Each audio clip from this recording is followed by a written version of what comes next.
只要能离婚，我什么都愿意。陆琛，咱陆家的祖规还记得吗？爸妈，你们别误会，我和温眠只是暂时分开，是假离婚，是为了……别骗爸妈了，是真离婚。我初恋他生病了，你就不能大度一点吗？陆琛，你是不是疯了？为了一个当年嫌你穷扔下你的女人，你要跟绵绵离婚？你对得起绵绵陪你吃的那些苦吗？你对得起小念吗？妈，微微她现在很惨，她精神有问题，她不能受刺激，她需要我。哼，哪有那么多理由？男子敢做敢当，那就按祖训办。打，给我狠狠的打，打到他知道自己是谁的丈夫，谁的父亲为止。丈夫陆琛家有祖训，若男子负心背弃，当以杖棍责罚。可结婚5周年那晚，陆琛却当众跪在我面前，说他甘愿领罚，只求和我离婚，一切全因他的白月光一身狼狈的从国外归来。他摘下婚戒，声音发颤：微微家破产后，精神也垮了，他一直以为我还在等他。陆琛，我再问你一次，我和他，你选谁？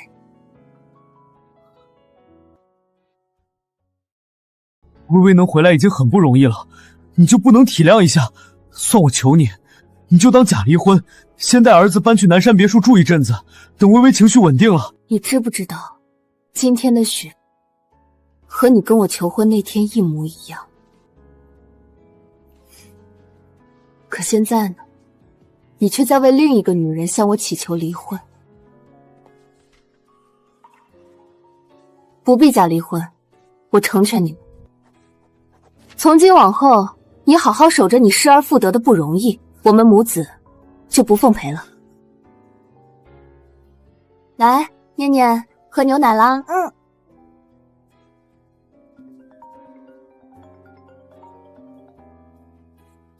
绵绵，我刚看到管家收上来的文件，你和陆琛要离婚，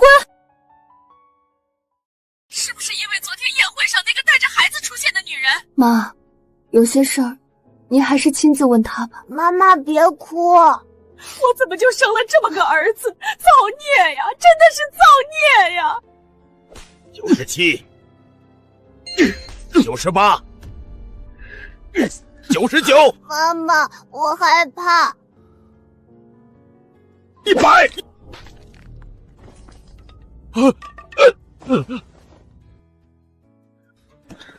给我跪在这儿，跪到你想明白为止。老陆会出人命的，他背上还有伤啊！让他跪，我让他吃够苦头，他永远不知道自己错在哪儿。今天我就是冻死在这里，我也要离这个婚。爸妈，我虽然创业失败一无所有，但我还有一个好绵绵，绵绵是我唯一信任的人，求爸妈成全。绵绵，等我成功了，把全世界最好的都给你。原来他承诺的全世界，从一开始就没打算只给我一个人。爸妈，既然祖训已见，我和陆琛就此两清。外面雪下得很大，婆婆执意要我再留一晚，棍伤加上冻了一夜，陆琛在雪地里昏死过去。佣人们手忙脚乱把他抬回客房，家庭医生提着药箱匆匆赶来。我站在走廊，听着门缝里露出婆婆压抑的哭声。回到主卧，我看到衣帽间里的饰品、包包和衣服，每一件都是陆琛送我的。你送我的每一件东西，当时是爱的见证，如今又算什么呢？你们出去吧。绵绵，对不起，是我自私，欠考虑了。我们名下的共同存款，我会分你一半，还有我个人持有的公司股份，我会转给你5%，足够你和小念一辈子衣食无忧。另外，对外我会说，是我对不起你，我们是和平离婚，我不会让你和孩子背上任何不好的名声。绵绵，你还年轻，以后一定能遇到更好的人。陆琛，你做这些是真心为我着想，还是只想买你自己一个心安？你不过是想用这些补偿，堵住你自己的负罪感，好让你能心安理得、干干净净、毫无愧疚的去照顾林薇和他的儿子，对吧？不是的，绵绵，人生总有遗憾，有些事错过了就是一辈子。所以，我和小念，我们这5年加起来都抵不过你心里那份遗憾。对不起。我没再说话，转过身，窗外又开始飘雪了。我恍惚想起很多年前那个冬天，他也曾跪在雪地里。他穿着一件单薄的羽绒服，在出租屋楼下等我。我下班回来，他扑通一声就跪在了雪地里。绵绵，我知道我现在一无所有，配不上你，但这场雪可以作证。如果你嫌弃，你可以不答应，我可以等到我有资格的那天。我愿意。绵绵，这辈子我绝不负你。等将来，我一定给你换最大的钻戒，办最风光的婚礼，让所有人都羡慕你。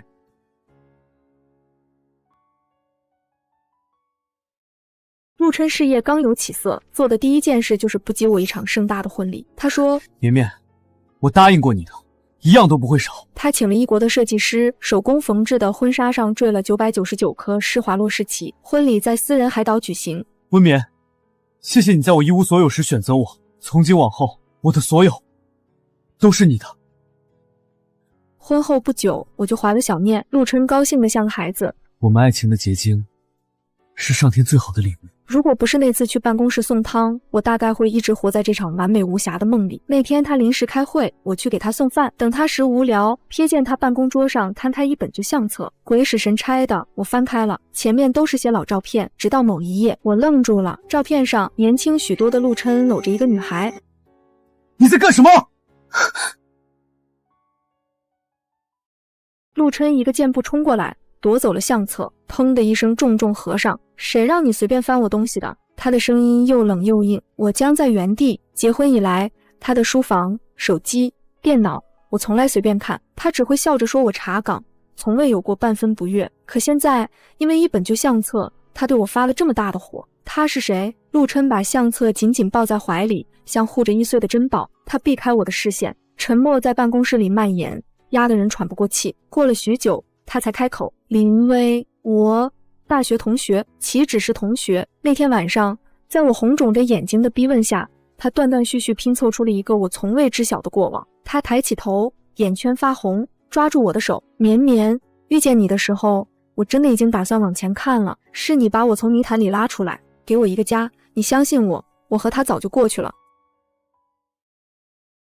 他言辞恳切，泪光闪烁，一遍遍说着对不起，说以后心里只会有我和孩子。我心软了，毕竟谁没有过去呢？我们有那么美好的现在，还有小念。我选择了相信，让那本相册和林薇一起被锁进了记忆的角落，直到前些天结婚纪念日宴会上，那个只在旧照片里出现的女孩牵着一个小男孩撞进了所有人的视野。陆琛脸上的笑容瞬间冻住，酒杯坠地，碎裂声清脆刺耳。他几乎是不顾一切地冲过去，在众目睽睽之下紧紧抱住了他和那个孩子。那一刻，隔着喧闹的人群，隔着5年的光阴，我忽然全都明白了。过去从未过去。我看着这熟悉的房间，摘下手上他求婚时的那枚银戒指。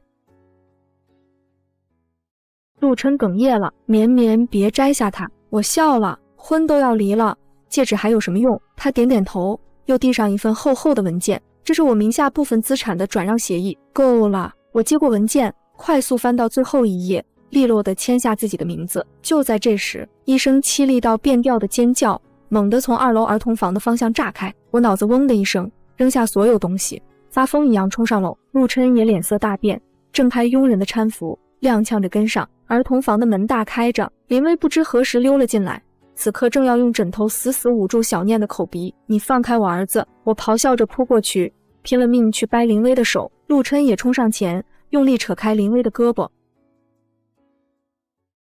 我一把将哭得抽搐的儿子紧紧搂进怀里，听着哭声，后怕和暴怒瞬间吞噬了我。我放下小念，转身一把揪住林薇的衣领，将她狠狠按在墙上。你找死！你敢碰我儿子！我巴掌和拳头没命地往他身上脸上砸，什么理智风度全没了。林薇蒙住头，嘴里颠三倒四地哭喊：“你是谁？我才是他的妻子，我的孩子才是他的儿子！走开！你们都走开！”陆琛猛地从后面抱住我的腰，强行将我推开。绵绵，别打了！然后迅速挡在了林薇身前，把她护在了怀里。他居然护着她！我愣愣地看着这一幕，看着这个我曾经的枕边人。如今正小心翼翼地护着那个刚刚差点杀了我儿子的疯女人。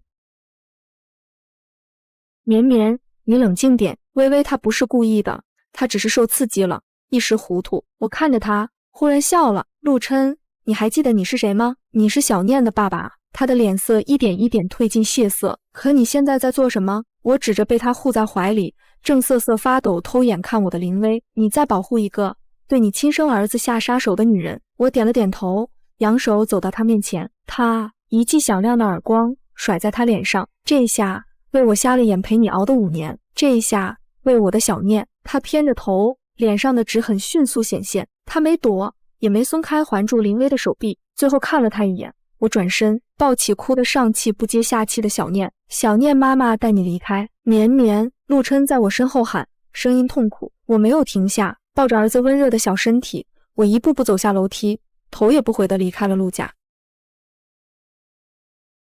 外面的雪停了，就像我与陆琛之间的爱情骤然而止。离婚协议生效的那个下午，我带着小念搬进了新家，不是什么豪宅别墅，而是市中心一套温馨的2居室公寓。我用分得的财产付了全款，陆琛兑现了他的承诺，存款对半，加上他公司10%的股份，确实足够我们母子衣食无忧。妈妈，这里好小。小念抱着玩具熊站在空旷的客厅里小声说。我蹲下来摸摸他的头，但这里是只属于我们俩的家，没有别人。小念似懂非懂的点头，又问，爸爸会来吗？我的心一揪，还是温声回答，爸爸有他自己的生活了，以后妈妈陪你。安顿好的第2天，我做的第一件事是去律师事务所办理股权转让手续。陆氏科技10%的股份，市值惊人。律师推了推眼镜，温小姐，您确定要全部变现吗？这些股份每年分红可观，长期持有或许更有利。我确定。我在文件上签下名字，请尽快处理。我不是赌气，只是清醒。刘卓陆琛公司的股份，意味着我和他之间永远有一根剪不断的线。我要的是彻底了断。3天后，资金到账，看着账户里那一长串数字，我没有想象中的激动，只有一种沉甸甸的自由。与此同时，陆家老宅，婆婆给我打来电话，声音哽咽，绵绵，小念还好吗？陆琛他把林薇母子接回别墅了。我握着手机，平静地说，妈，他已经不是我丈夫了。婆婆在电话那头哭了，那女人就是个祸害，听说她那个孩子根本不是陆琛的，是她前夫的，现在前夫死了，她带着孩子回国找接盘侠，这些和我无关了。妈，怎么无关？婆婆急了，小念是陆家的长孙，该有的不能少。我已经让律师重新拟了遗嘱，我名下的财产一半直接给小念，陆琛1分都别想动。我心头一暖，却还是说，妈，谢谢您，但请别为了我和陆琛闹僵，我不是为你，是为我孙子。婆婆斩钉截铁，绵绵，你记住，陆家永远是你和小念的后盾，那个混账儿子我就当白养了。挂断电话，我望着窗外渐暗的天色，看，陆琛，你抛弃的远不止我一人。我用变现的一部分资金，在老城区开了一家小小的书店，取名初念。店面不大，但采光极好，原木书架，暖黄灯光，靠窗处设了咖啡吧台，飘着现磨咖啡的香气。我想让小念在书香气中长大，也想给自己找点事做，人不能总活在回忆里。开业那天，几个昔日好友来捧场，绵绵，你真是脱胎换骨了。闺蜜苏晴环顾书店，惊叹道，以前只知道你是陆太太，现在才发现你本身就是个发光体。我笑着递给她一杯拿铁，以前是把自己弄丢了。听说陆琛那边，苏晴欲言又止，我不关心。我平静地说，这是实话。这3个月，我从最初的心如刀割，到现在的平静释然，仿佛经历了一场漫长的手术，终于拆了线，虽然留了疤，但不疼了。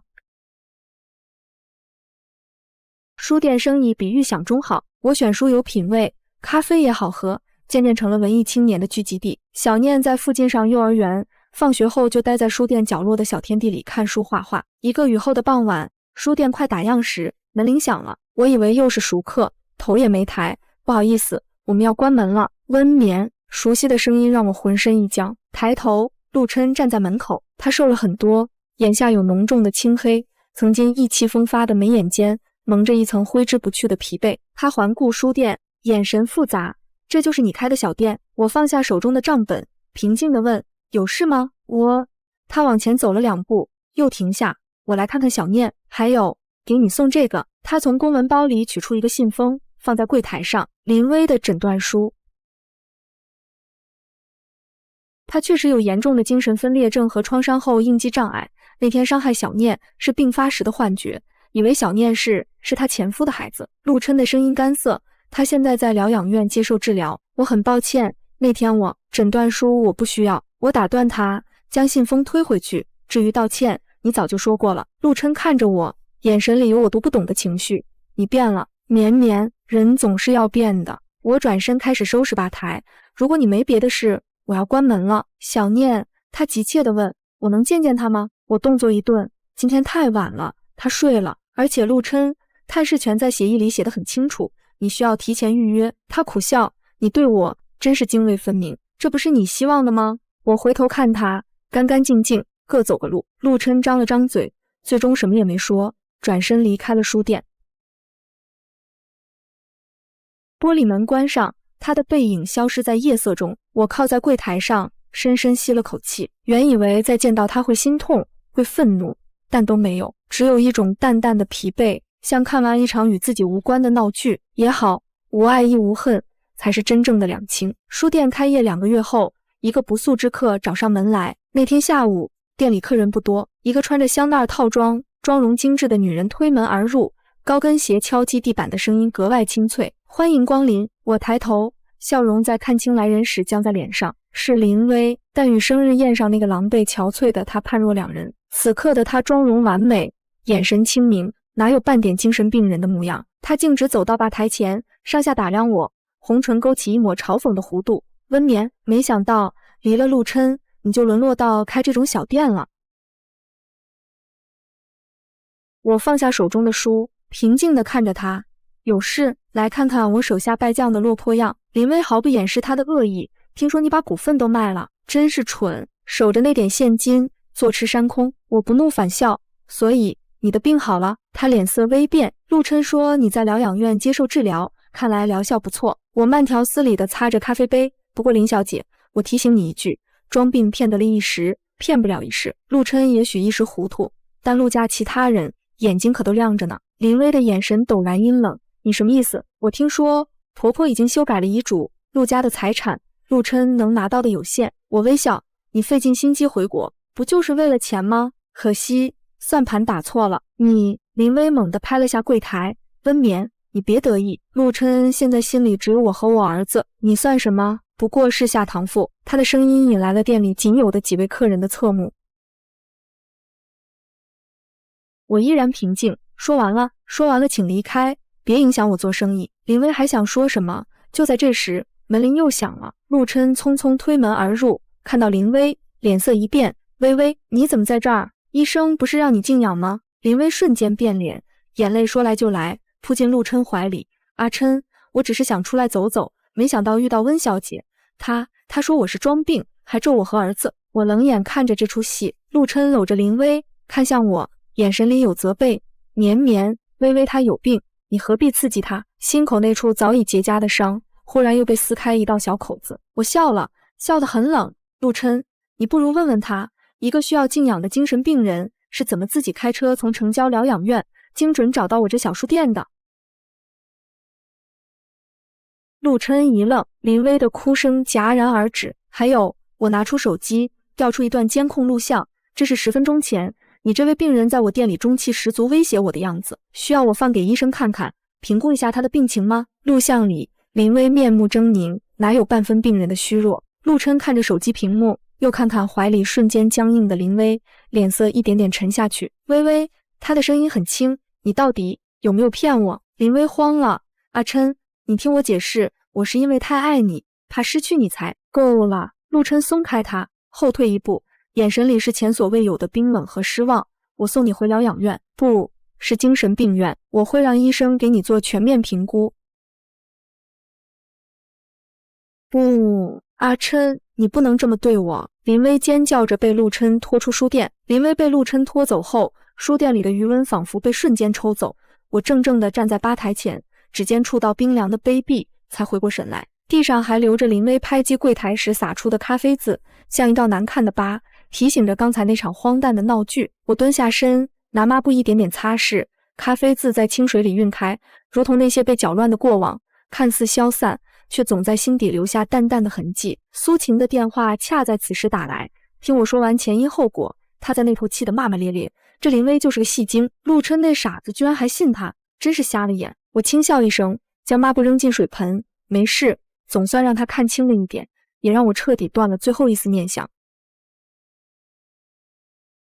这就对了。苏晴的声音放缓，晚上我带点小龙虾过去，陪你和小念吃点好的，别为了这种人影响心情。挂了电话，窗外的天色彻底暗了下来，路灯次第亮起，暖黄的光透过玻璃窗洒进书店，落在原木书架上，竟生出几分温柔。我关上店门，走到儿童阅览室，小念正趴在桌上画着画，纸上是一大一小两个牵手的身影，旁边写着歪歪扭扭的妈妈和我。宝贝，画得真好看。我揉了揉她的头，她仰起脸，眼睛亮晶晶的。妈妈，今天有个坏阿姨来店里，她是不是欺负你了？我心头一暖，蹲下来与她平视。没有，妈妈把坏阿姨赶走了，以后再也不会有人来欺负我们了。小念伸出小手，抱住我的脖子，那我要快点长大，保护妈妈。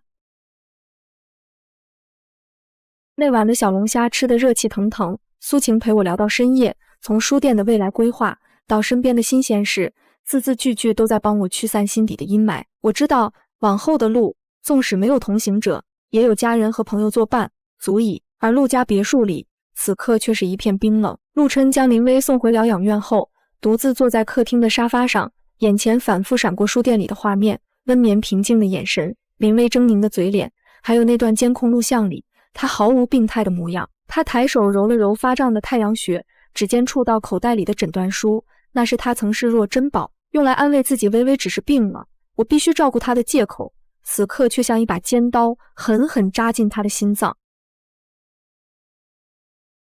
他想起温眠说的话，一个需要静养的精神病人是怎么自己开车从城郊疗养院精准找到我这小书店的？答案昭然若揭，只是他不愿相信，或者说他刻意选择了自欺欺人。他以为自己是在弥补年少时的遗憾，是在守护脆弱的白月光，却不知自己早已成了别人手中的棋子，亲手推开了那个真正爱他、陪他走过风雨的人。管家端来一杯温水，轻声道：“先生，老夫人来了电话，让您明天回老宅一趟。”陆琛接过水杯，指尖冰凉。知道了。他走到窗边，望着远处城市的灯火，那里有温眠的书店，有他的儿子，却再也没有他的位置。他终于明白，自己弄丢的是这辈子最珍贵的东西。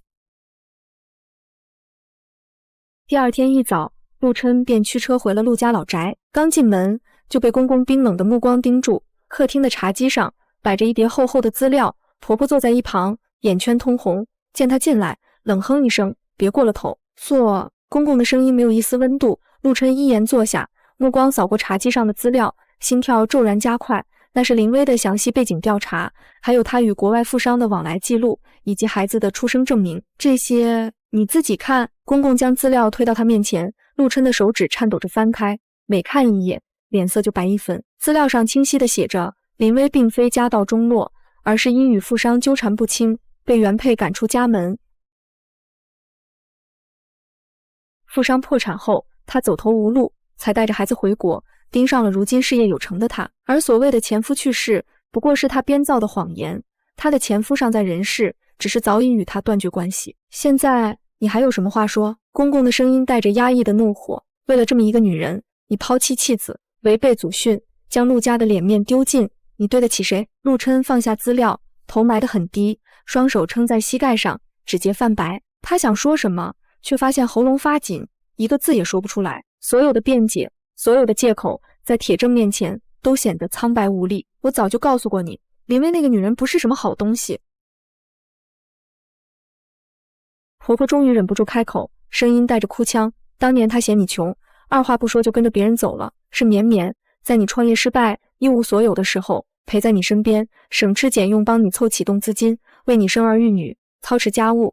你倒好，转头就为了一个骗子，伤了绵绵的心，害了小念。我知道错了。”陆琛的声音沙哑，带着浓浓的悔恨：“爸妈，我对不起绵绵，对不起小念，对不起你们，一句对不起就够了。”公公一拍桌子，茶水溅出，绵绵的心被你伤透了，小念差点丢了性命，这些是你一句对不起能弥补的吗？婆婆擦了擦眼泪，拿出一份病历复印件，这是我托人找林薇的前主治医生拿的。你自己看，她根本就没有什么精神分裂，只是轻度抑郁和焦虑，都是她装出来骗你的。陆琛接过病历，上面的每一个字都像一记重锤砸在他的心上。他想起自己为了林薇对温眠的冷漠，对小念的忽视，想起雪地里那100棍，想起温眠签下离婚协议时的决绝，想起儿子被林薇捂住口鼻时的绝望，悔恨如同潮水将他彻底淹没。他终于明白，自己所谓的遗憾不过是年少时的执念，而他用这份执念毁了自己的整个家。爸妈，我想去找绵绵，我想跟他道歉，我想弥补他和小念。陆琛抬起头，眼里满是祈求。你别去添乱了。婆婆厉声拒绝。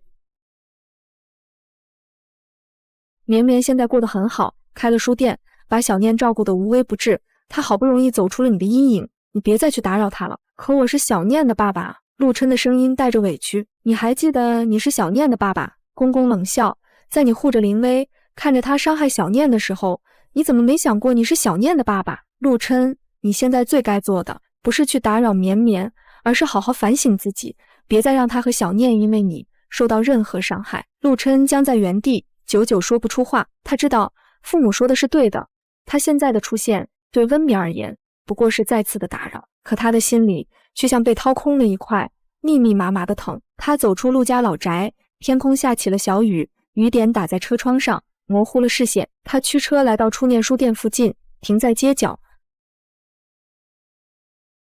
远远地望着那家亮着暖黄灯光的小店，却始终没有勇气靠近。他看见温眠牵着小念的手走出书店，两人撑着一把伞，说说笑笑，身影渐渐消失在雨幕中。那是他曾经拥有过的幸福，如今却成了别人眼中的风景。可陆琛终究还是没能忍住，他开始按照离婚协议上的探视权提前预约来见小念。每次来，他都会带很多礼物，有玩具、零食、书籍，堆满了小念的房间。小念对他没有了当初的亲近，也没有了厌恶，只是保持着一种淡淡的距离。他会收下陆琛的礼物，会跟他说几句话，却再也不会像以前那样扑进他的怀里喊爸爸，也不会跟他撒娇。每次陆琛来，我都会刻意回避，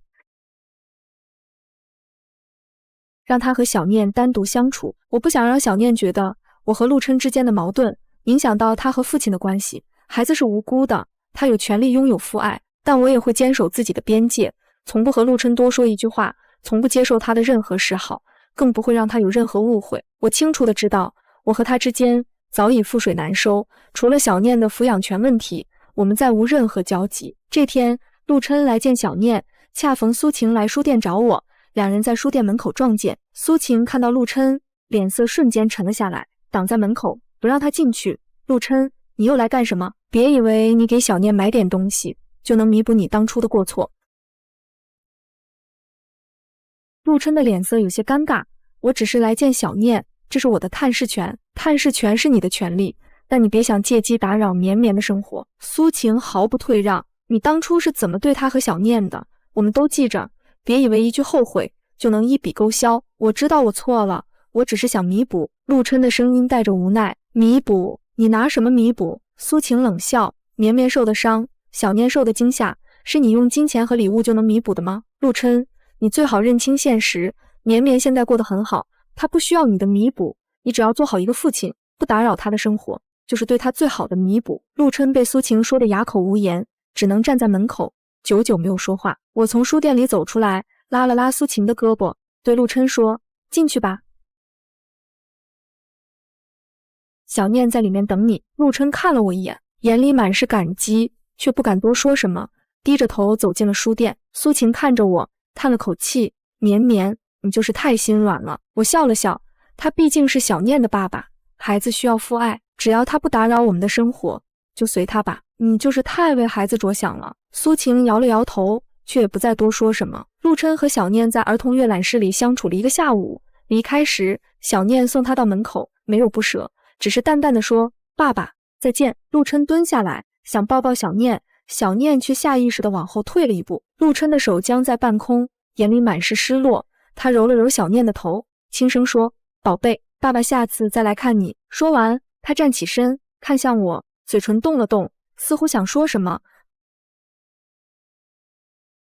最终却只是说了一句：“谢谢你，温冕。”我没有回应，只是点了点头，看着他的身影消失在街角。苏晴看着陆琛的背影，撇了撇嘴，看他那副样子，还不死心呢。我轻笑一声，随他吧，只要他不越界，就无所谓。我的心早就不在他身上了，现在我的心里只有小念和书店。是啊，我的心早已在那场大雪中随那段婚姻一起彻底死去。如今他被小念的笑容，被书店的温暖一点点填满，再也容不下任何人，包括陆琛。第10章，林薇被送进精神病院后，一直不肯接受治疗，整日歇斯底里，吵着要见陆琛。他的家人曾来找过陆琛，希望他能出面让林薇配合治疗，还提出让陆琛支付医疗费，被陆琛一口拒绝。他对林薇早已没有了任何念想，只剩下厌恶和悔恨。若不是因为他不会失去温眠和小念，不会成为陆家的笑柄，不会活在无尽的自责中。可林薇并不甘心，他知道自己失去了陆琛这个依靠，就彻底没有了退路。于是他开始策划一场反扑。这天，我带着小念去公园玩，刚走到公园门口，就被一个女人拦住了去路，是林薇的母亲。她看起来憔悴不堪，抓住我的胳膊，苦苦哀求：“温小姐，求求你救救薇薇吧，她现在在精神病院里，不吃不喝，快不行了，只有你能劝劝她，只有你能让陆琛去看看她。”我用力推开她的手，冷冷地说：“阿姨，林薇变成今天这样，都是她自己造成的，与我无关，也与陆琛无关。她当初做出那样的事，就该为自己的行为负责。可她是真的爱陆琛啊。”林薇的母亲哭着说：“她只是一时糊涂，求求你，看在她曾经和陆琛相爱过的份上，帮帮她吧。”相爱？我冷笑，她的爱就是欺骗，就是伤害别人的家庭吗？这样的爱太廉价，也太可怕。阿姨，你还是回去吧，我不会帮她，也帮不了她。说完，我牵着小念绕开她，走进了公园。林薇的母亲在身后哭喊着，引来了路人的侧目。我却没有回头，因为我知道，对林薇这样的人，心软就是对自己的残忍。林薇的母亲见求我无果，便去陆家老宅闹，去陆琛的公司闹，四处散播谣言，说我心狠手辣，容不下林薇，说陆琛薄情寡义，始乱终弃。一时间，各种流言蜚语传遍了整个城市，陆琛的公司受到了不小的影响，股价下跌，合作商也开始动摇。公公和婆婆气得不行，直接让律师发了律师函，告林薇的母亲诽谤。林薇的母亲这才不敢再闹。陆琛也终于彻底看清了林薇一家人的嘴脸，他亲自去了精神病院，见到了林薇。林薇看到陆琛，立刻收敛了歇斯底里的模样，哭着扑到他面前：“阿琛，你终于来看我了，我就知道你心里还有我，你快救我出去，我不想待在这里，这里好可怕。”陆琛冷冷地推开他，眼神里没有一丝温度：“林薇，你别再演戏了，我已经受够了。”林薇愣住了，不敢相信地看着陆琛：“阿琛，你说什么？”我说：“我受够了你的欺骗，受够了你的演戏，受够了你的一切。”陆琛的声音冰冷：“你以为你装病、装可怜就能让我一直陪着你吗？你错了，我当初会相信你，不过是因为年少时的执念。现在我醒了，也看清了你的真面目。你为了达到自己的目的，不惜编造谎言，伤害温冕，伤害小念，甚至让你母亲四处散播谣言，毁我的名声，毁我的公司。林薇，你真的太可怕了！”林薇的脸色瞬间惨白，她摇着头，哭喊着：“不是的，阿琛，我不是故意的，我只是太爱你了，我怕失去你。”哎，陆琛冷笑：“你的爱太沉重，也太恶毒，我承受不起。从今天起，我不会再管你的任何事，你的医疗费，你的一切都与我无关。你就在这里好好反省自己的过错吧。”说完，陆琛转身就走，任凭林薇在身后哭喊哀求，他都没有回头。走出精神病院，陆琛长长的舒了一口气，心里的最后一丝执念也终于烟消云散。他知道自己和林薇之间彻底结束了，只是他和温眠之间也早已结束，再也回不去了。他抬头望向天空，阳光刺眼，却照不进他心底的阴霾。他终于为自己的年少轻狂和执迷不悟付出了最惨痛的代价。陆琛终于彻底认清了现实，他知道自己无论做什么都无法挽回温眠的心，也无法弥补自己当初的过错。他能做的只有默默守护，不再打扰，给温眠和小念一个安静的生活。他开始调整自己的生活重心，将更多的精力放在工作上，同时也在默默为小念做着一切。他给小念存了一笔教育基金，足够小念从小学读到大学，甚至出国留学。他帮小念找了最好的钢琴老师，因为小念喜欢弹钢琴，他还在小念学校附近买了一套房子，方便小念上学，却将房子的产权写在了我的名下。当律师将房屋产权证明和教育基金存折交给我的时候，我愣住了。我给陆琛打电话，想把这些东西还给他，他却在电话里说：温眠，这些都是我给小念的，与你无关，也不是为了弥补你，只是作为一个父亲，我想为自己的儿子做一点事。这些东西你不用还给我，也不用有心理负担，就当是我对小念的一点心意。以后我会按照探视权定期来看小念，但我不会再打扰你的生活，也不会再对你有任何奢求。温眠，你是一个好女人，也是一个好妈妈，小念跟着你，我很放心，希望你以后能过得幸福，找到一个真正懂得珍惜你的人。说完，陆琛就挂了电话，没有给我任何拒绝的机会。我握着电话，久久没有说话，心里没有感动，也没有怨恨，只有一种淡淡的释然。或许这就是陆琛能给我的最后的成全吧。我将房屋产权证明收了起来，将教育基金存折存进了银行，以小念的名义开了一个账户。这笔钱我会留着，等小念长大以后让他自己支配。苏晴知道这件事后，笑着说：这陆琛总算是做了一件人事。我笑了笑，不管怎样，他都是小念的爸爸，能为小念着想就够了。日子依旧平淡而温暖，我的书店也迎来了1周年的店庆。我举办了一场盛大的店庆活动，邀请了所有的老顾客和朋友。书店里挂满了气球和彩带，摆满了鲜花和点心，热闹非凡。小念穿着小西装，像个小大人一样帮我招呼客人，奶声奶气地说：叔叔阿姨，欢迎光临初念书店。客人们都被他逗笑了，纷纷夸他懂事可爱。活动中，我上台讲了几句话，感谢了所有支持我的人，也感谢了那个在困境中没有放弃的自己。我说，1年前我经历了婚姻的失败，一度觉得人生失去了方向，是这本书店让我重新找到了自己，让我明白了，女人无论何时都要保持独立，保持清醒，要有自己的事业和追求，这样才能在生活的风雨中站稳脚跟。初念书店不仅是一家书店，更是我的初心，我的希望，也是我和小念的家。未来我会继续守着这家书店，守着这份温暖，陪着小念一起长大，一起前行。台下响起了热烈的掌声，苏晴站在台下向我竖起了大拇指，眼里满是骄傲。店庆活动结束后，已经是深夜，我和小念坐在书店的地板上，靠着书架，看着满地的气球和彩带，相视一笑。妈妈，今天好开心。小念靠在我的怀里，轻声说。妈妈也很开心。我抱着她，亲了亲她的额头。宝贝，谢谢你，一直陪着妈妈，我会一直陪着妈妈的。小念紧紧地抱着我。窗外的月光透过玻璃窗洒进来，落在我们身上，温柔美好。我知道，我的新生从这一刻真正开始了。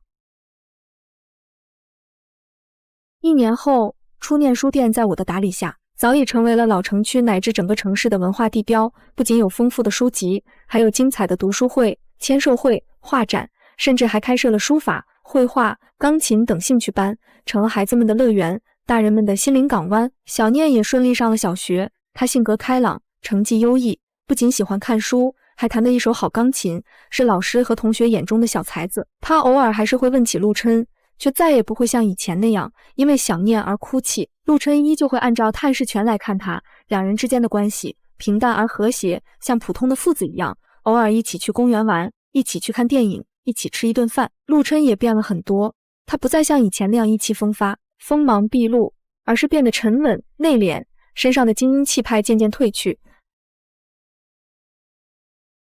多了几分铅华洗尽的沧桑。他将更多的精力放在了工作和公益上，创办了一个助学基金，帮助那些贫困的孩子上学。或许这是他对自己当初的过错一种无声的救赎。他再也没有向我提过复合的事，只是默默守护在我和小念的身边，在我们需要帮助的时候及时伸出援手，却从不邀功，也从不奢求回报。深秋的一个周末，书店里正在举办一场亲子绘本阅读活动，小念作为小主人，忙前忙后帮小朋友发书，带着小朋友一起读绘本，像个小大人一样，自信又开朗。阳光透过玻璃窗洒进来，落在小念毛茸茸的小脑袋上，温暖又明亮。活动结束后，一位家长笑着对我说：“温老板，你儿子真可爱，又懂事。你一个人带他真不容易。”我笑着道谢，目送客人离开。转身时看到了玻璃门外的陆琛，他站在街对面，远远地望着书店，望着我和小念，身上穿着简单的衬衫长裤，双手插在口袋里，眼神温柔而平静。他看到我看他，微微点了点头，嘴角似乎想扬起一个笑，却最终没有成功。然后他转身慢慢走进了人流中，身影渐渐消失在梧桐树下，再也没有回头。我站在原地看着他离开的方向，心里出奇的平静，没有恨，没有怨，也没有遗憾，只有一种淡淡的释然，就像看一个曾经熟悉的陌生人路过我的生命，陪我走过了一段路，然后在某个路口挥手告别，各自前行。妈妈，小念跑过来抱住我的腿，仰起脸，眼睛亮晶晶的。我们今天可以吃冰淇淋吗？我弯腰把她抱起来，亲了亲她的小脸蛋，笑着说：“可以，但只能吃一个球。”耶，妈妈最好啦！小念开心地搂住我的脖子，在我脸上亲了一口。我抱着儿子温软的小身体，牵起他的手，走出书店。梧桐叶子开始泛黄，风里有秋天的味道，吹在脸上，温柔而惬意。夕阳西下，将我们的影子拉得很长，一大一小，紧紧相依，走在铺满落叶的小路上。路边的小店飘出食物的香气，孩子们的笑声从远处传来，晚霞染红了半边天，一切都显得那么美好。我知道，我终于走出了那个漫长的冬天，熬过了那段最难熬的时光。那些曾经的伤痛都已化作了成长的养分，让我变得更加坚强，更加独立，更加懂得珍惜当下的幸福。手机响起，是苏晴发来的消息：“宝，明天同学会来不来？”好几个单身优质男哦。我笑着回复：“来，不过不是去找男人，是去见见老朋友，见见崭新的自己。”关闭手机，我低头看了看身边的小念，她正蹦蹦跳跳地走着，手里拿着一片梧桐叶，像拿着一件宝贝。宝贝，我们先去吃冰淇淋，然后去看电影，好不好？好，都听妈妈的。晚风轻轻吹过，卷起地上的落叶，在空中打着旋儿，然后缓缓落下。我牵着小念的手，一步步往前走。前方的路，阳光正好，春暖花开，而那些关于爱的遗憾，关于雪落的悲伤，早已在时光的洪流中悄然停止，化作了岁月里一道淡淡的印记，提醒着我要珍惜眼前的一切，勇敢地走向未来。